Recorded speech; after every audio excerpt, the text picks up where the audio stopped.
Hello everyone, my name is Gaji Sanal Hassan. I am studying in Infrastructure University of Kuala Lumpur.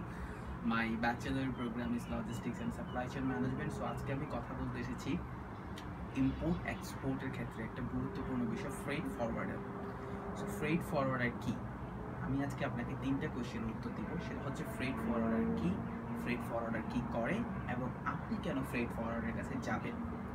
প্রথমে হচ্ছে freight forwarder এমন একটা agent যে agent import and এক্সপোর্টের সাথে connected থাকে, যে আপনার পণ্য আপনার থেকে গ্রহণ করে আপনি যার কাছে বিক্রি করছেন তার কাছে সঠিকভাবে পৌঁছে দেবে।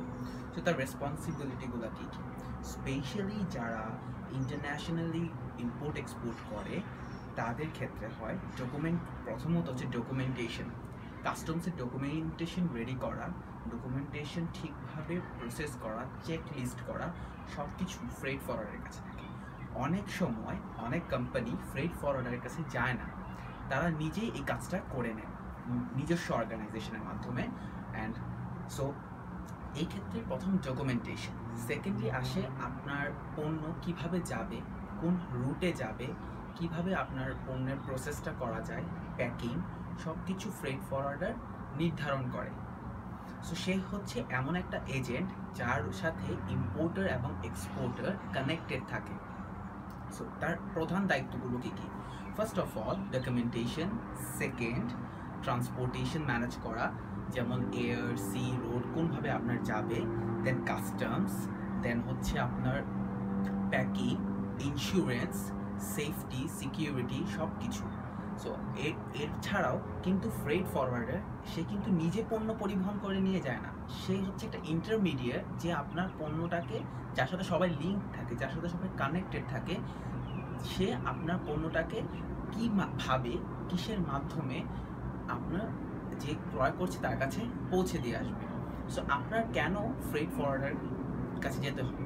ফ্রেট ফরওয়ার্ডার আপনাকে তার মাঝে যে নেগোসিয়েশন, তার সাথে যে নেগোসিয়েশন স্কিলটা থাকে বা সে তার সাথে যে কমিউনিকেশন থাকে, তার যে সহজ বাংলা কথায় একজন দালাল বা এজেন্ট যে সবার সাথে কানেক্টেড থাকে, তার কমিউনিকেশনটা সব জায়গায় থাকে। সো সে আপনাকে বেস্ট প্রাইসে আপনার পণ্যটা কীভাবে সিকিউর মাধ্যমে পৌঁছে দেওয়া যায় সে আপনাকে সেটা অফার করবে। সো আপনার চুজ করে নিতে হবে যে কোন ফ্রেট ফরওয়ার্ডারটা আপনার জন্য ভালো বা কোন এজেন্টটা আপনার জন্য ভালো।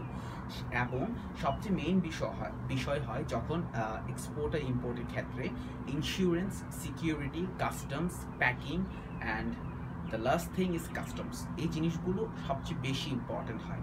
সো এই জিনিসগুলোই এনশিওর করে একজন ফ্রেট ফরওয়ার্ডার বা একজন এজেন্ট, তার সাথে এজেন্টের সাথে, দ্যাট মিনস ফ্রেট ফরওয়ার্ডারের সাথে থার্ড পার্টি লজিস্টিক্স বা ওয়্যার হাউস বা ট্রান্সপোর্টেশন এগুলো কানেক্টেড থাকে। সো প্রথমে ফ্রেট ফরওয়ার্ডিং এটা একটা হিস্টোরি আছে। ফ্রেট ফরওয়ার্ডিং প্রথম শুরু হয় 1972 সালে। 1972 সালে ব্রিটিশ একটা কোম্পানি ফ্রেট ফরওয়ার্ডিং বা এজেন্টের কাজটা শুরু করে। ফ্রেট ফরওয়ার্ডিংকে বলা হয় আর্কিটেকচার অফ ট্রান্সপোর্টেশন। বইয়ের ভাষায় একজন ফ্রেট ফরওয়ার্ডারকে আর্কিটেকচার অফ ট্রান্সপোর্টেশন বলা হয়।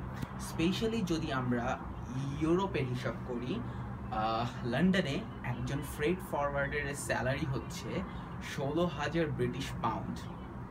সো আমরা স্পেশালি আমাদের যখন ভার্সিটিতে পড়ানো হয় যে ফ্রেট ফরওয়ার্ডিং এই জিনিসগুলো পড়ানো হয়, সো আমাদের লেকচারারও বলে ইটস এ ব্রাইট কেরিয়ার। আপনি যদি একজন ফ্রেট ফরওয়ার্ডার হন আপনার ইনকাম অনেক।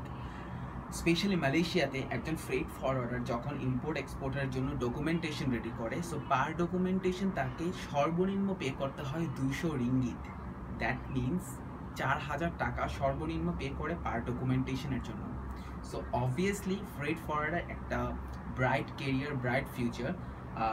বাংলাদেশে আপনি যখন গুগল সার্চ করবেন, উইকিপিডিয়াতে দেখবেন বাংলাদেশে একজন ফ্রেট ফরওয়ার্ডার হওয়ার জন্য আপনার গভর্নমেন্ট থেকে লাইসেন্স দিতে হয়। সো ইন্ডিয়াতে জিনিসটা ডিফারেন্ট। ইন্ডিয়াতে একটা অ্যাসোসিয়েশন আছে কাস্টমসের, তাদের থেকে নিতে হয়।